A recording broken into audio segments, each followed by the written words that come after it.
तुझा भीमराव, लंडन, 30 डिसेंबर 1930 चे हे परमपूज्यनीय बोधिसत्व डॉक्टर बाबासाहेब भीमरावजी आंबेडकर यांनी करुणामूर्ती त्यागमूर्ती माता रमाईला लिहिलेले हे पत्र आहे।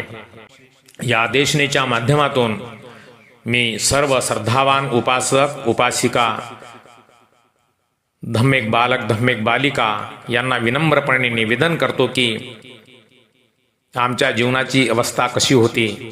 माता रमाई नसत्या, परमपूज्यनीय बोधिसत्व बाबासाहेब नसते तर आमची काय अवस्था असती।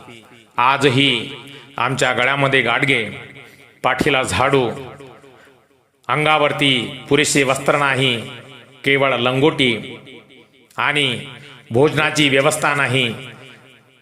गावामध्ये जर एखादे जानवर